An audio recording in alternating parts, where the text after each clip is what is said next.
In this doubles lesson, we're going to cover how to play against a lefty and righty combo on the doubles court.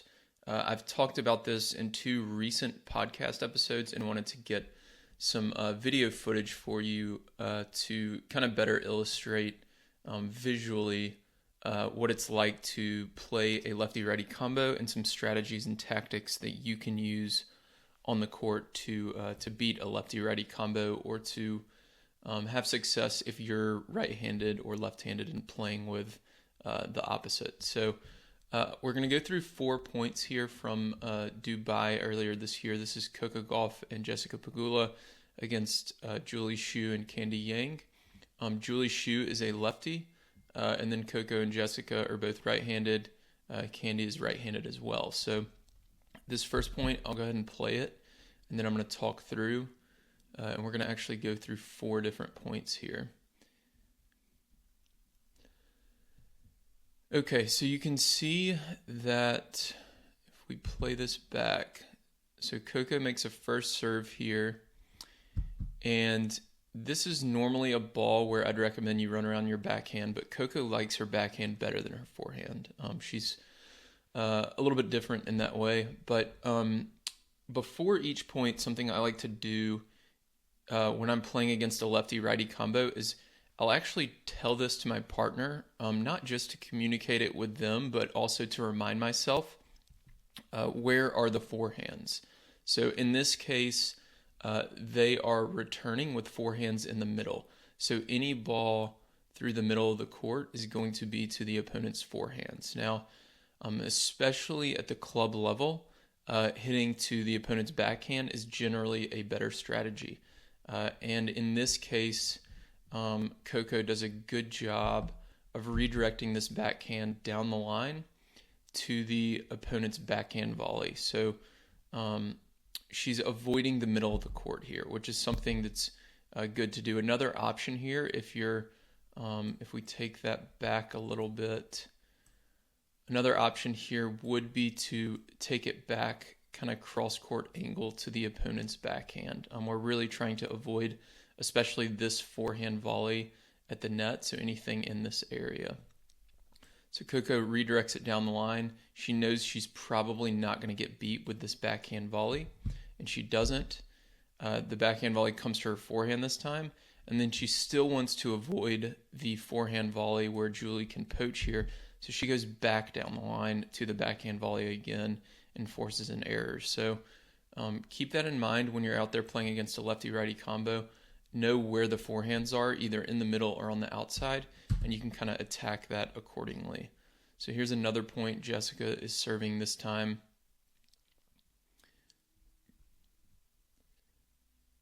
And with this one, you really want to focus on them getting to the net. So I wanted to illustrate a point where the lefty-righty combo both gets to the net, because this is a common situation that I see people kind of make mistakes on a lot. So this ball here from Jessica, most people are taught to go through the middle. There's that saying, down the middle solves the riddle.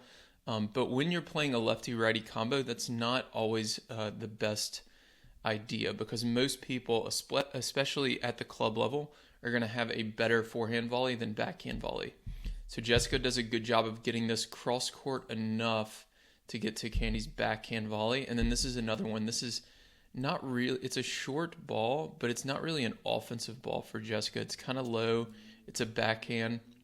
So this is one that against a normal lefty or a normal team with 2 right-handed players, you might go through the middle right here to this player's backhand volley. But because she's left-handed, this is a forehand volley. So instead, the smartest play is to just roll this low cross-court to the opponent's backhand volley, and that's what she does, and she's able to force an error. So again, just the court awareness of knowing where the forehands are once both players get to the net so that you can avoid the forehands. Now, when the lefty-righty combo is serving, sometimes you'll end up with backhands in the middle. So in this case, Candy is serving, backhands are in the middle, forehands are on the outside. And one thing they do a good job of that you'll notice during this point, and I'll play it back here in a second. This is actually a second serve point. is they do a good job of really pinching the middle. So you can see the look that Jessica has here from the return. There's just not much room to get it through the middle to the backhands. If she goes kind of cross court here, Candy has plenty of time to run around and hit a forehand.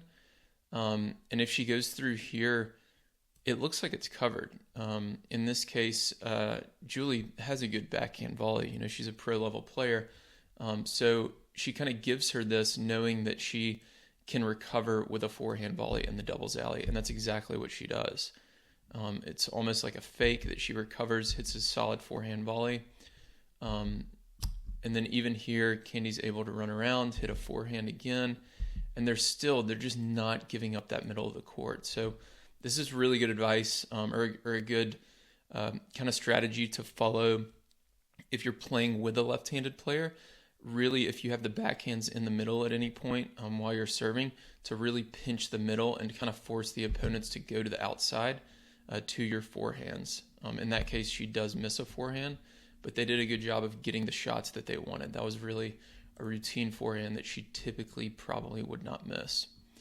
So here's another point where Julie is serving to the ad court, so backhands are in the middle again, and Coco hits a really good return through the middle of the court. So this is another second serve point, and this is one of my favorite tactics against a lefty-righty combo. So I return from the ad court as well, and when the lefty is serving to the ad court, they have backhands in the middle.